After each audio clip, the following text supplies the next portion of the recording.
This mansion killed its owner. It cost $180 million in today's money, and even that wasn't enough. By the end, the Vanderbilts, the richest family in the history of America, could no longer afford beauty. You are looking at Biltmore. It is the largest private home ever built in America, but it wasn't built to be a home. It was built to be a trap. People look at the facade and see a fairy tale. They see towers inspired by the French chateaux of the Loire Valley. They see limestone glowing at sunset, but they don't see the mathematics behind the stone. George Washington Vanderbilt II, heir to a colossal fortune, made a fatal mistake.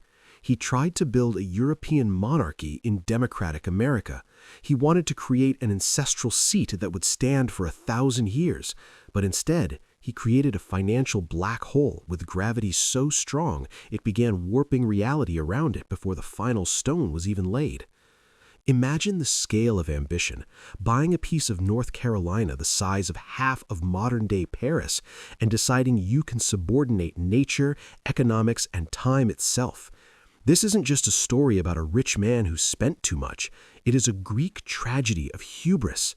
Every carved element on the facade, every gargoyle staring down from the roof, this isn't just decoration, it is frozen money. It is resources torn from the economy and turned into stone, and this stone demanded sacrifices. When you walk through these doors, you feel a chill. That isn't the air temperature, it is the cold of perfection that tolerates no human weakness. The house was designed to overwhelm anyone who enters, including the owner himself. Biltmore is a monument to how a dream, when injected with an unlimited budget, turns into a nightmare. You think you know this place because you've seen it in movies or on postcards? You're wrong. The real story is hidden deep beneath the floor in the dark, where tourists are forbidden to go. But the facade is just a beautiful wrapper. To understand the true horror of this place, you have to descend to where the sun never shone. Are you ready to see the mechanisms that ground up human lives? You think you know this place. You've seen the Christmas cards, the wine tastings, and the perfect lawns. Forget that, because the reality is far more terrifying than the glossy photos. Beneath floors of expensive parquet, under carpets that cost more than ordinary people's houses, a different world existed. Biltmore was designed like an iceberg. The luxury above was only possible thanks to the industrial hell below. In the next half hour, you will see the hidden army of servants living in the walls like ghosts. The architecture of the house was intentionally created to make these people invisible. There were special corridors, hidden staircases, and tunnels through which 100 people moved silently, like blood through the veins of a giant organism. Their task was simple: appear only when the masters needed them, and vanish the moment the task was done. If a servant bumped into a guest in the hallway, it was considered a gross breach of discipline. You will learn about the furnaces that devoured 40 tons of coal every week just to keep the building from freezing.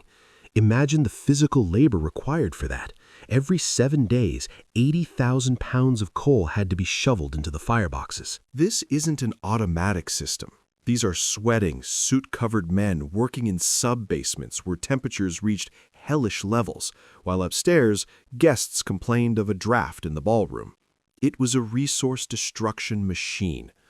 The laundry at Biltmore ran non-stop. Sheets were changed daily. Banquet tablecloths, tens of meters long, had to be washed, starched, and ironed by hand using massive, heavy irons. The women working there lived in constant steam and heat, wearing their hands raw so the family upstairs could wipe their mouths with a snow-white napkin and discard it. You will see a widow who had to make an impossible choice: betray her husband's dream or lose absolutely everything. And you will witness the desperate decision that saved this building by destroying its very essence. If you want to see how beauty becomes a curse, you are in the right place. Hit like so the algorithm shows this video to people who naively believe money solves all problems. Because by the end of this investigation, you might just be glad you aren't rich. Wealth of this level is not freedom. It is maximum security imprisonment, where the warden is your own house. Are you impressed by the numbers? Wait. What I told you about the coal is nothing. The real madness begins when you realize this house consumed not just fuel, it consumed time, health, and sanity, and all for the sake of one man. Let's look at the numbers that make your head spin. 250 rooms, 35 bedrooms, 43 bathrooms, 65 fireplaces, 4 acres of living space under one slate roof. But numbers are boring. Let's look at the weight of this place. This isn't just a house, it is an entire city disguised as a castle. George Washington Vanderbilt II didn't just build a home, he created a logistical nightmare. Imagine 1995. Most Americans still use outhouses and light their homes with kerosene lamps. Yet here, in the backwoods of North Carolina, thousands of electric bulbs light up. George installed electricity before it appeared in most major cities. He installed Otis elevators when people were still riding horses and buggies. He built an internal telephone system and a fire suppression system decades ahead of its time. But the craziest detail was the indoor pool. 70,000 gallons of water, heated with underwater lighting. Think about that. Underwater lighting in 1895. This isn't luxury, it is technical sorcery for that era. To keep this pool running required a separate engineering team. Water had to be pumped, heated, filtered, and all this so George could swim alone if he got bored on a winter evening. It wasn't just a waste of money, it was an attempt to buy divine status, to control light, water, and heat with the snap of his fingers. Building this monster required 1,000 workers. Local resources weren't enough, so Vanderbilt built his own infrastructure.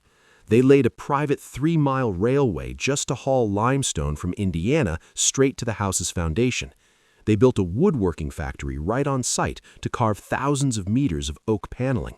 They erected a brick kiln that produced 32,000 bricks a day. Imagine the noise, dust, and chaos.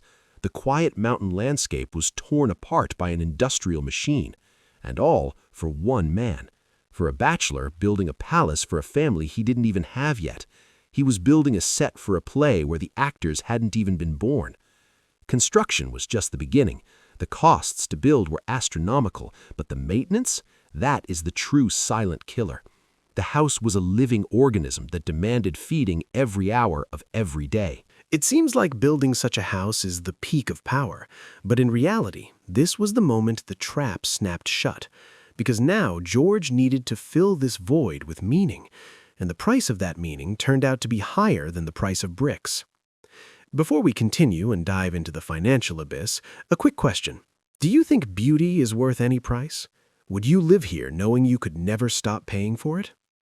Meet George. He isn't a robber baron. He isn't a ruthless tycoon like his grandfather Cornelius. He is shy. He is an introvert. He reads books voraciously and speaks 8 languages, including ancient Greek. He hates the society parties of New York, where one must be hypocritical and smile at the right people. He builds Biltmore to escape the world, to create a utopia where he will be a philosopher king. And for a few years, it works. The heart of this utopia is the library. 10,000 volumes, rare editions museums hunted for, hand-carved walnut rising to the ceiling, and on the ceiling, the Chariot of Aurora mural brought from an Italian palace. It is arguably the most beautiful room in America. George sits here, he reads, he plans, he dreams, he thinks he has created paradise. He hires Frederick Law Olmsted, the genius who designed Central Park in New York, to design his backyard. But Olmsted doesn't make him a flower bed. He creates a forest, 125,000 acres. That is bigger than the entire city of Philadelphia. Olmsted is a visionary. He tells George, the land here is exhausted by farmers. We must heal it. And they began America's first scientific forestry project. They plant millions of trees. They change riverbeds. They create artificial lakes.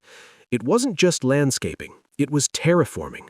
George and Olmsted played gods, reshaping the face of the earth. But therein lay the tragedy. George built a world for one. He walked these vast halls, and his footsteps echoed off the walls. The grandeur of the house highlighted his loneliness. He filled the space with things, tapestries, paintings by Renoir and Sargent, antique furniture trying to fill the void in his life. Biltmore was the most expensive gilded cage in human history, and George voluntarily locked himself inside, throwing the key into an artificial lake. You think 125,000 acres of land is an asset? No, it is a liability. And when George opened his ledgers in the early 20th century, he saw a number that made his blood run cold. Utopia began sending bills. But Utopia has operating costs. Remember this number, $250,000 a year. That's what it cost to run Biltmore in 1900. Does the figure seem small? Let me translate that into understandable values. Adjusted for inflation and purchasing power, $250,000 then is the equivalent of roughly $7 to $9 million today, every year, just to keep the lights on, just to mow the grass on thousands of hectares. Just to heat water for one bath, just to feed a staff larger than the population of some villages. Heating this house for a month cost more than the average American earned in a year of hard labor in a factory. Now multiply that by every month, forever.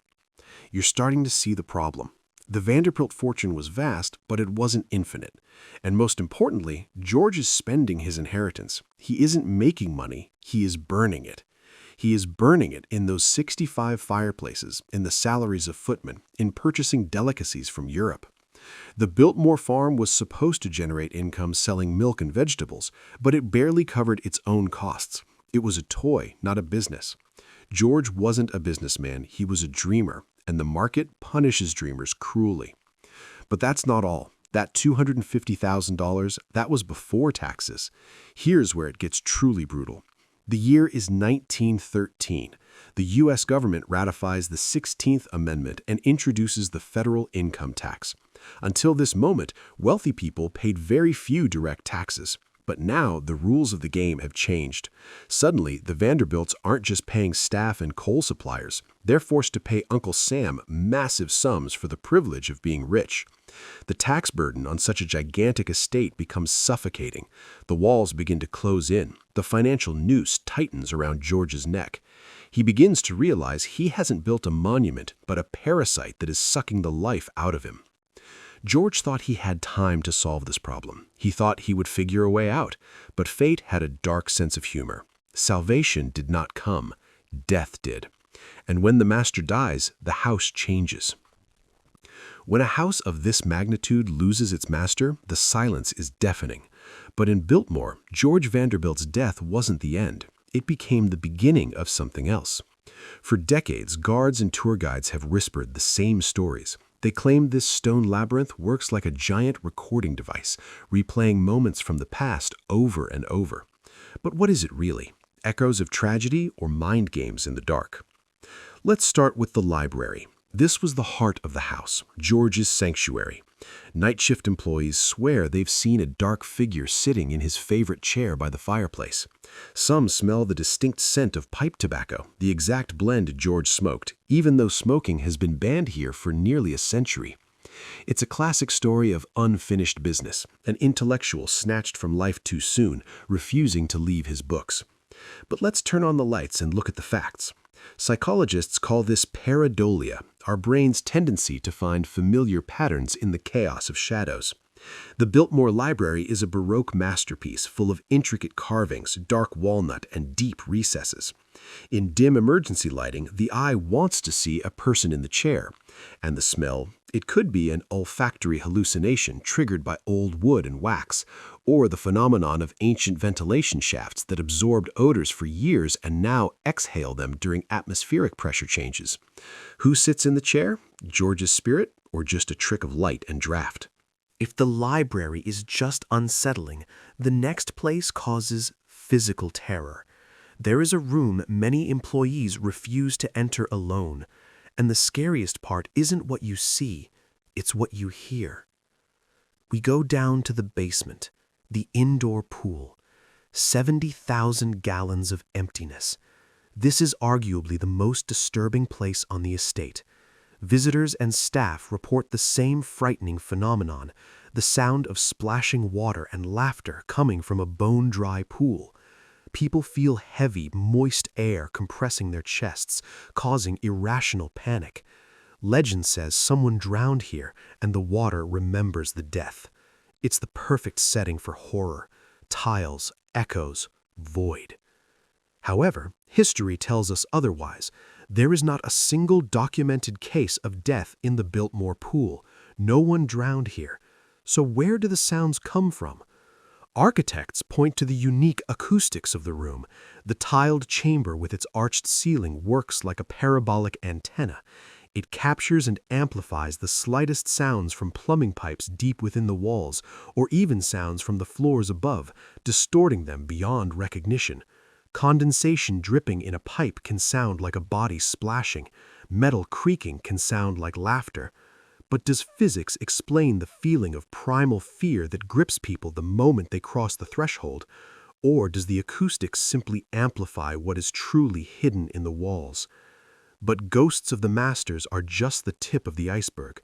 Biltmore was a machine running on people, and the hundreds of servants living in the walls left a mark that cannot be mopped away. Have you heard their footsteps? Finally, the servant corridors, the fourth floor and hidden passageways. There is no gold or velvet here, just bare walls and drafts. Guests often complain of the sound of footsteps overhead when no one is there. Doors slamming, whispers, the feeling of someone breathing down your neck. The paranormal theory suggests this is residual energy, the emotional imprint of hundreds of people who lived in constant stress, afraid of making a mistake and losing their livelihood. Their anxiety soaked into the stones themselves. But there is a more prosaic explanation, which doesn't make the situation any less creepy.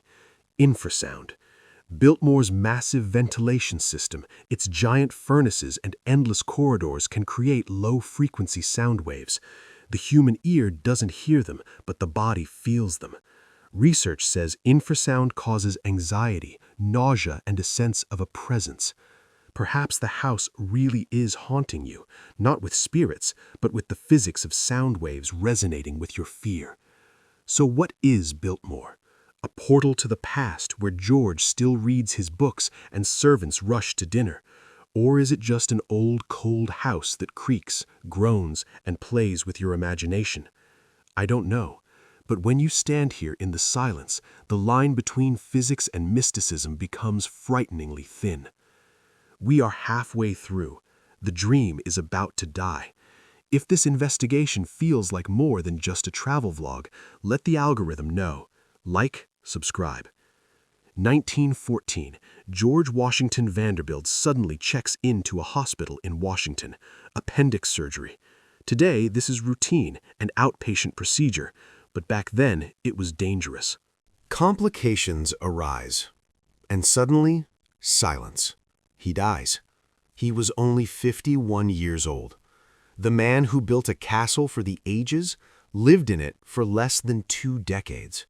He leaves behind his wife Edith, his daughter Cornelia, who is not even 14 at the time, and the house, the Leviathan. Edith returns to Biltmore alone. She sits at her husband's massive desk in the library. She opens his ledgers, and in 5 minutes she realizes what he hadn't admitted to himself for 10 years. The house is eating itself. Not slowly, not eventually, right now. Without constant infusions of capital from George's inheritance, which is now frozen or taxed, Biltmore is bankrupt. She has weeks, not months, weeks before the money runs out. She searches frantically for a way out. And then nature strikes, as if finishing off a wounded beast. 1916, the Great Flood. A hurricane slams into North Carolina. The French Broad River bursts its banks with a fury no one has ever seen. Water rushes through the estate. It destroys nurseries with thousands of plants ready for sale. It washes away crops. It destroys bridges and roads. All the profit from the farm Edith was counting on disappears into the muddy water in a single day. It is almost biblical. The world is telling Edith, you don't belong here. Leave. The atmosphere in the house changes. It is no longer a fairy tale palace. It is a crypt. She begins firing staff. The army of 100 shrinks to a skeleton crew. Rooms are closed off one by one. Furniture is covered in white sheets, and they stand in the twilight like ghosts of a past life. The magnificent bachelor's wing, where glasses clinked and laughter rang out, closed. The indoor pool with the miraculous lighting, drained and empty, turned into a cold tiled pit. Edith is alone in a stone cage that costs $20,000 a day to unlock. She has to make a choice: starve with the beauty, clinging to the past, or sell her husband's dream, dismember his utopia to survive herself. At this moment, most heirs would have sold everything and moved to Europe, but Edith Vanderbilt was made of different stuff. She decided to fight, and her weapon became the very thing George hated most in the world: the crowd. She makes a call that changes the map of North Carolina forever. She decides to sell the land, not just a plot, but the heart of the estate, 87,000 acres of pristine forest that Olmsted and George had labored over. She sells them to the federal government for pennies compared to what was invested. Now it is the Pisgah National Forest. George's private kingdom? Gone. Now it is public land where any tourist can pitch a tent. It was a betrayal of his dream of privacy, but it was a necessary betrayal. The money gave her breathing room, but it wasn't enough. The house, this stone vampire, was still hungry. Taxes continued to rise. The building was deteriorating. The year becomes 1930, the Great Depression. The whole country is standing in bread lines. Millionaires are jumping out of windows on Wall Street. Even the Vanderbilts feel the blow. There is no money. And then Edith does the unthinkable. She opens the doors of Biltmore. She invites the public inside. Imagine what that was like for an aristocrat of that era. Strangers in dirty boots walking through the Holy of Holies, her late husband's library. They touch his books. They stare at his art. They evaluate the wallpaper. They track street dust onto his Persian rugs. Everything George built to escape the crowd, to wall himself off from the vulgar world, now depends on that very crowd. They charged admission. A ticket cost a couple of dollars. People paid to feel like kings for an hour, to see how the other half lived. It was an act of voyeurism. Edith saved the building. The stream of tourists brought the cash needed to fix the roof and pay the electric bills. But by saving the building, she killed the home. The sanctuary was gone forever. Privacy was sold by the ticket. Biltmore ceased to be the Vanderbilt home and became a museum, an attraction, a carnival of luxury. Is that a victory? Yes, the walls stood, but the spirit of the place was sacrificed on the altar of survival. And so we return to the beginning, to the snow falling on the roof of the largest house in America. The story of Biltmore isn't a success story, it is a warning. Christmas 1895. Snow falls on the Blue Ridge Mountains. The palace glows with lights like a lighthouse in an ocean of darkness. That moment of absolute triumph, it cost everything. Not just money, it cost identity, purpose, soul. The house survived only by learning to serve the public. It survived by mutating into a corporation. Today, Biltmore is a successful business. Every year, millions of people come here, buy wine with the branded label, stay in the hotel on the grounds, and take selfies in front of the facade. The Vanderbilt family still owns it, but they no longer live in the main halls. They are curators of a museum, managers of a legacy. George wanted to build something that would last forever, like the pyramids. He succeeded. The stones are still there, but the price was that his family couldn't keep it for themselves. The paradox of Biltmore is that the only way to keep such beauty is to sell it. Is beauty worth it if maintaining it destroys the very privacy and peace for which it was created? Biltmore stands as a reminder. You cannot own things of this scale. Eventually, the things begin to own you. You become merely the maintenance staff for brick and limestone. I don't have the answer if it was worth it. Maybe you do. Look at these shots one last time. Is it beautiful? Absolutely. But would you want this fate? Tell me in the comments. If this investigation made you look at mansions and wealth differently, the algorithm needs your like. Subscribe to the channel because the next story will be even darker. Write which mansion we should investigate next. The Breakers? Hearst Castle? Beauty always demands a price. The question is only, who pays? And are you willing to pay such a price?